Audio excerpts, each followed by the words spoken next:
आजच्या डिजिटल युगात आणि आधुनिक तंत्रज्ञानाच्या काळातही सोलापूर शहरातील एका व्यावसायिकाने आपली पारंपरिक कौटुंबिक कला जिवंत ठेवली आहे. सोलापूरमधील प्रसिद्ध सराफकट्टा परिसरात राहुल भोसले हे गेल्या अनेक वर्षापासून अत्यंत पारंपरिक पद्धतीने सोने आटणी करण्याचा व्यवसाय करत आहेत.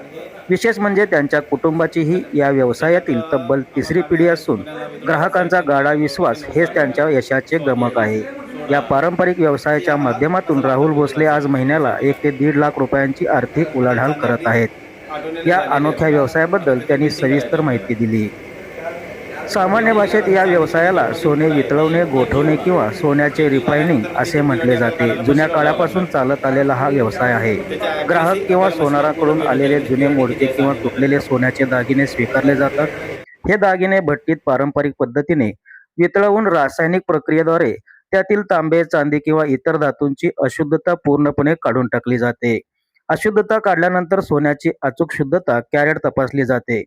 पारंपरिक मंगळसूत्रामधील काळे मणी आणि इतर घटक वेगळे करून त्यातून शुद्ध सोने काढण्याचे कामही येथे केले जाते. त्यानंतर संपूर्ण प्रक्रियेनंतर मिळालेले चोख आणि शुद्ध सोने संबंधित सोनार किंवा ग्राहकांना सुरक्षितपणे सुपूर्द केले जाते.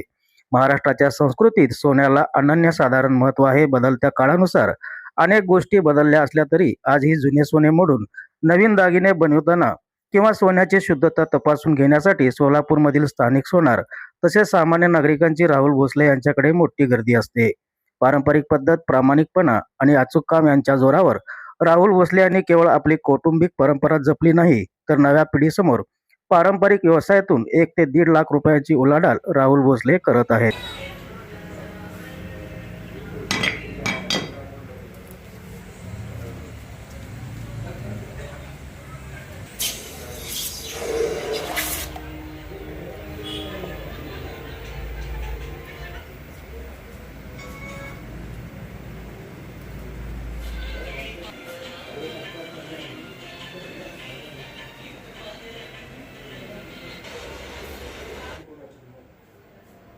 राहुल बळवंत भोसले.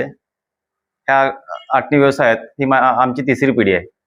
माझे वडील, नंतर मी, नंतर माझ्या भावाचा मुलगा आता माझ्या सोबत आहे सध्या आटणी व्यवसायामध्ये.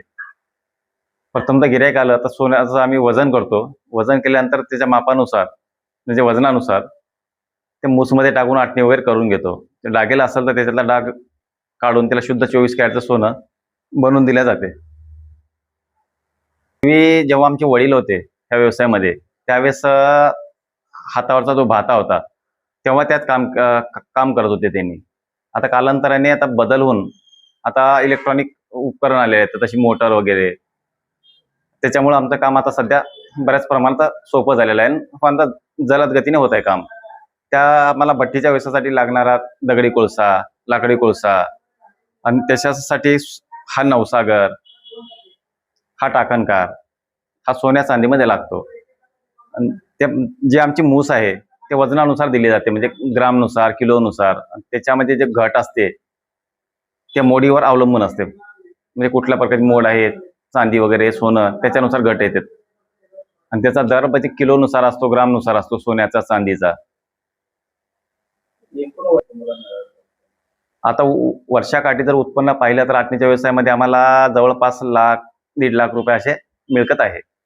मजुरीच्या हिशोबाने पाहिलं तर मजुरी आमची किलोनुसार, ग्रामनुसार ठरवल्या जाते. करायची राहिली तर जवळपास सोनं समजा उदाहरणार्थ 100 ग्राम आहे, त्याच्या डबल आम्ही चांदी घेतो, म्हणजे जवळपास 200 ग्राम. 100 ग्राम सोनं तर चांदी त्याच्या 200 ग्राम. मग त्यांना भट्टीत वितळून घेतो. त्यांना एकजीव करून त्याच्या आम्ही फुल्या पाडल्या जाते.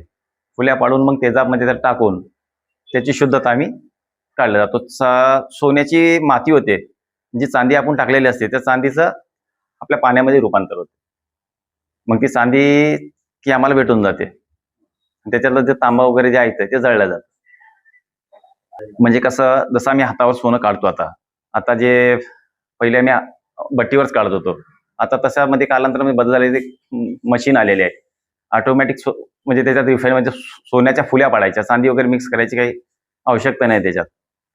आणि ते फुल्या पाडून ते मशीनमध्ये टाकलं की ऑटोमॅटिक ते 24 कॅरेटचं सोनं त्याच्या मशीनमधून फिल्टर होऊन तयार होतं. एकूण जात असतात ते आपल्या कामावर अवलंबून जवळपास 2-3 लागतात ह्या व्यवसायामध्ये, जवळपास 2-3 लागतात.